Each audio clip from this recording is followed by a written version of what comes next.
Assalamualaikum warahmatullahi wabarakatuh. Selamat pagi teman-teman sekalian. Hari ini kita kuliah antropologi, sosiologi, kesehatan. Tentu kalau kita bicara dalam konteks teori dasar tiga ilmu itu, kita harus memahami dalam konteks falsafat dari sebuah ilmu. Falsafat dari sebuah ilmu itu melahirkan tiga prinsip dasar. Pertama, ontologi. Yang kedua, epistemologi. Yang ketiga, aksiologi. Ontologi ini bicara tentang nilai-nilai dasar yang menjadi asbabul nuzul dari sebuah ilmu. Maka kita harus menarik ke belakang dari sejarah lahirnya. Misalnya dalam konteks ini, sosiologi, antropologi, kesehatan. Auguste Comte misalnya, dalam membicarakan tentang sosiologi, dia bicara tentang bagaimana perilaku manusia dan norma-norma yang mengaturnya, serta dampak dari perilaku sosial itu. Ketika bicara sosiologi dalam konteks epistemologi, itu bicara tentang pendekatan cara kita melihat ilmu sosiologi itu dalam konteks yang lebih sederhana.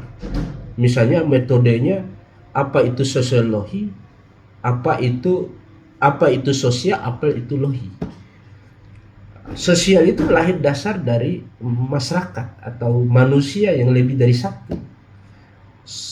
Socius kata Latinnya, yaitu kawan, saudara. Artinya ada jamak di situ.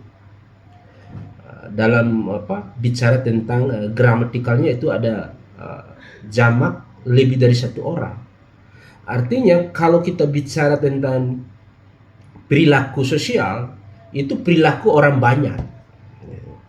Ketika bicara antropologi, itu bicara tentang bagaimana melihat perilaku dalam konteks kultur atau kebiasaan yang terus-menerus yang dilakukan oleh masyarakat itu sendiri. Makanya ilmu antropologi dan sosiologi ini punya relevan dan tidak bisa dipisahkan satu sama lain.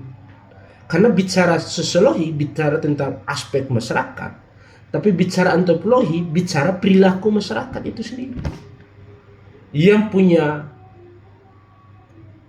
tendensius dasar yaitu bagaimana ilmu sosial itu menjawab suatu tantangan dalam problem sosial dan antropologi. Misalnya perilaku tentang seorang yang melakukan tindakan kejahatan itu oleh dalam melakukan insight itu semacam sorot atau highlight tentang perilaku buruk itu, maka ilmu sosiologi itu kita bicara tentang perilaku dia dalam konteks sosial itu dibenarkan atau tidak.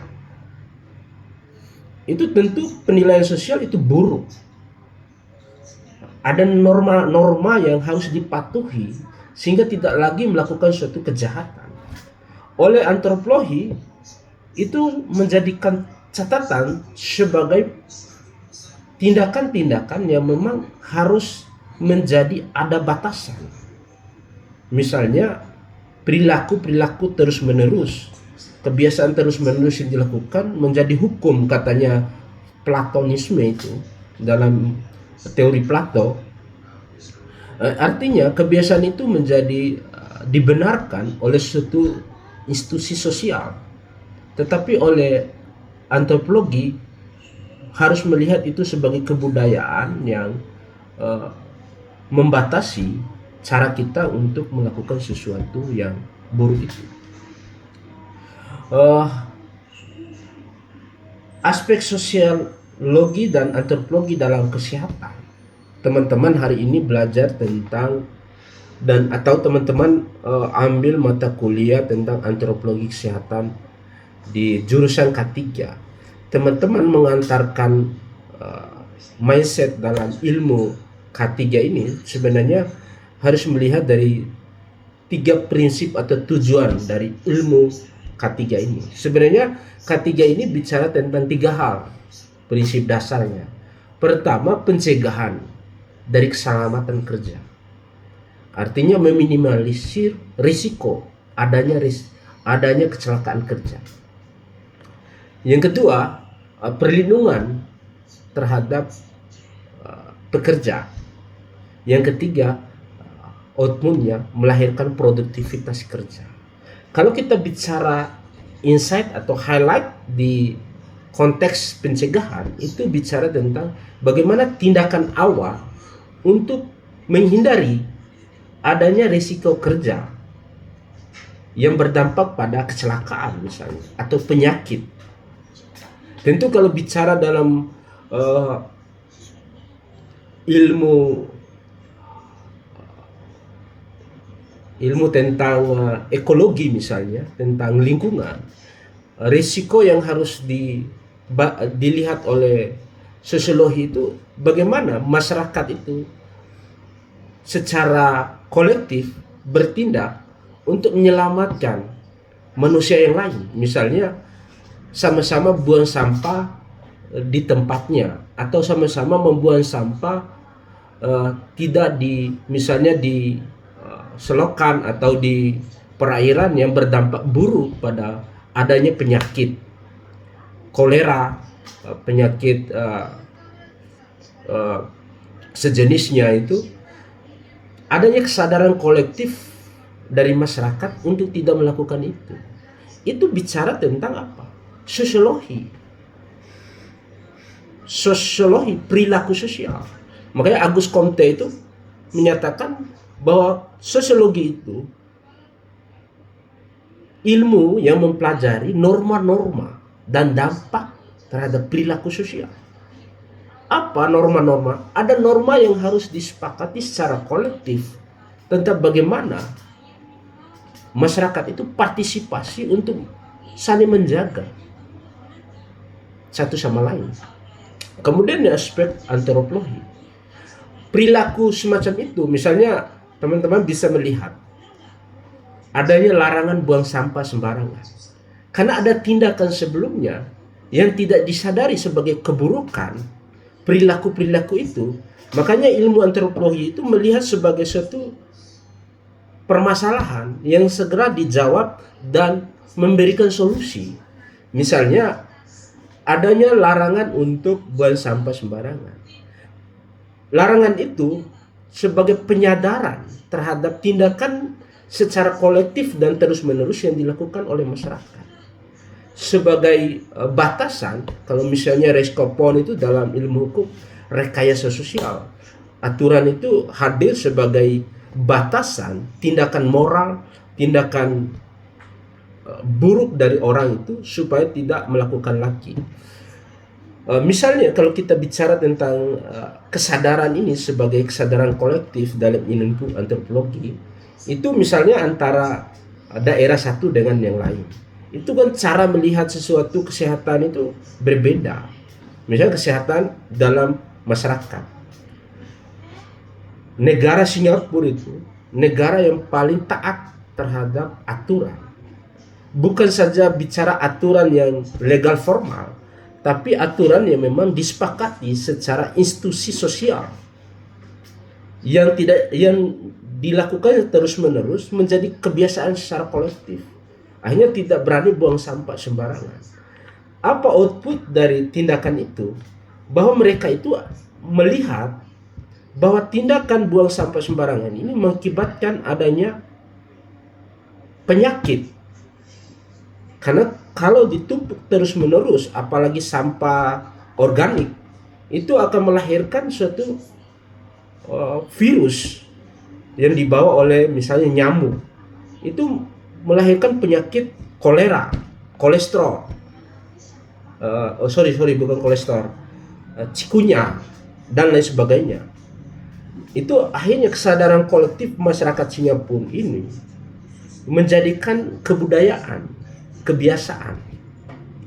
Kemudian yang kedua, di Indonesia terjadi perubahan-perubahan sosial dikarenakan situasi sosialnya terus berkembang.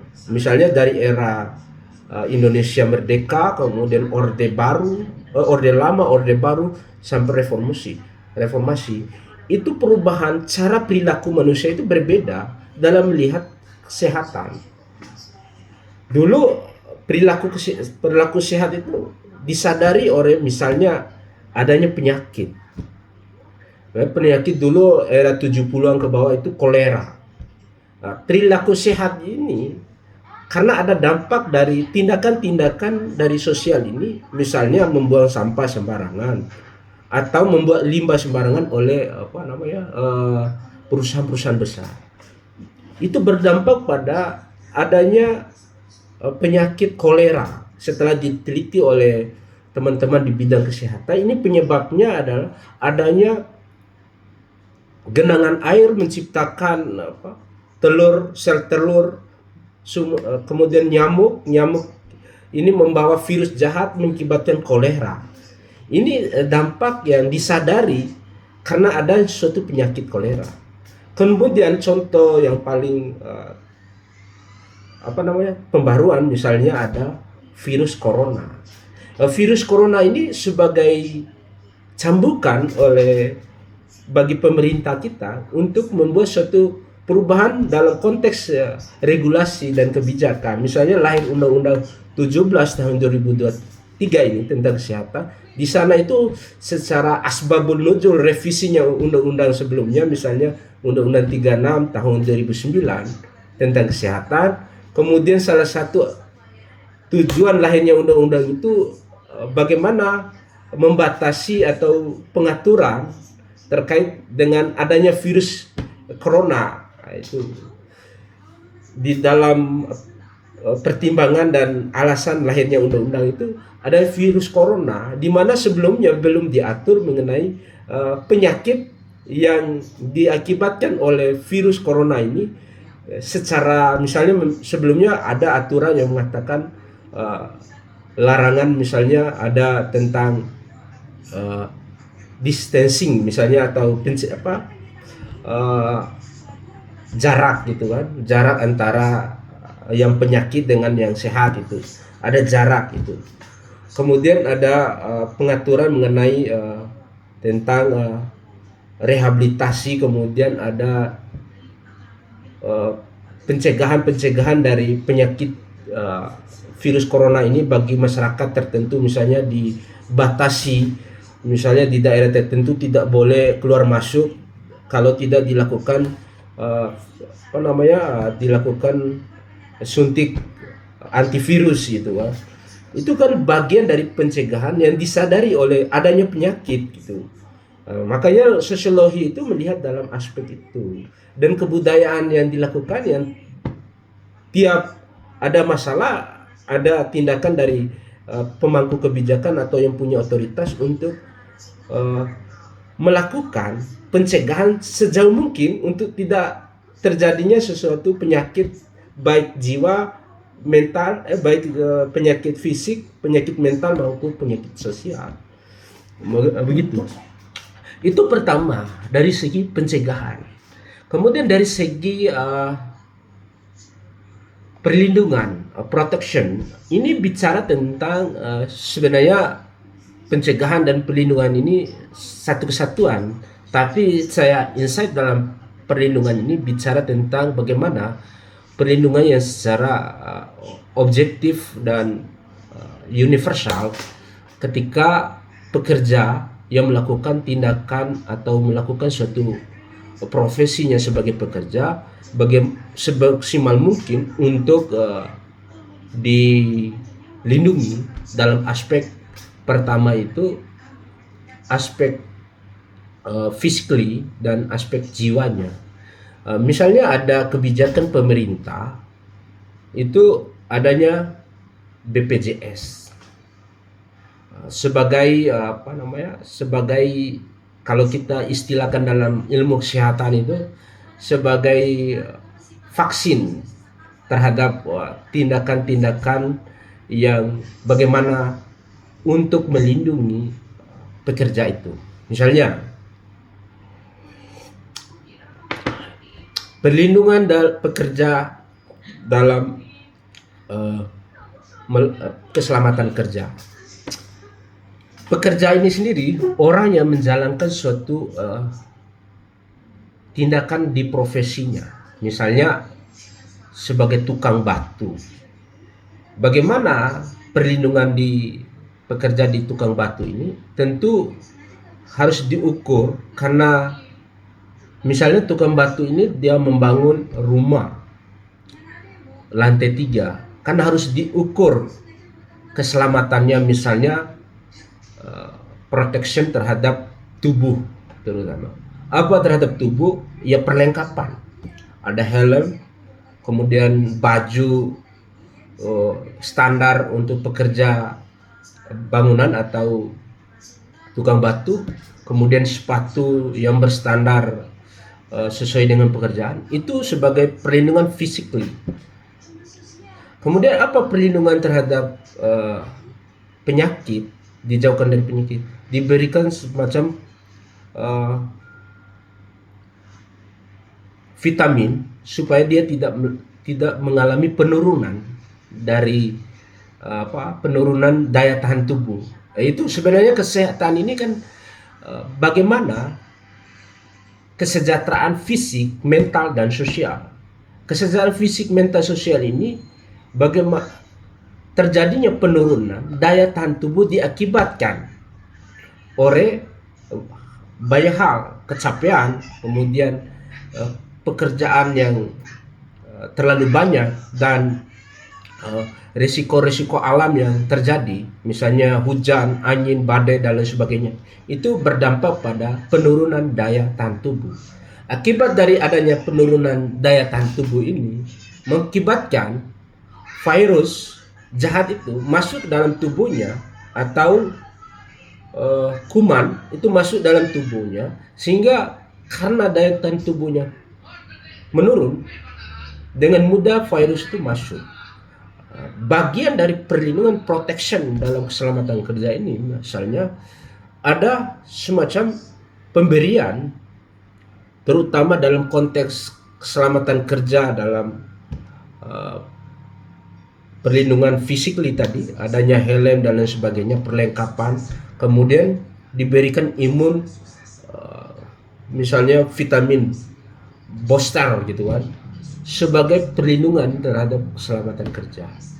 Kemudian output yang dihasilkan melahirkan produktivitas kerja bagi pekerja itu sendiri. Sehingga dalam mata kuliah ini, ketika bicara sosial antropologi itu, ketika kita adanya kondisi keadaan mental yang sejahtera, fisik yang sejahtera, sosial yang sejahtera, melahirkan adanya produktivitas, dan outputnya apa yang diinginkan itu tercapai.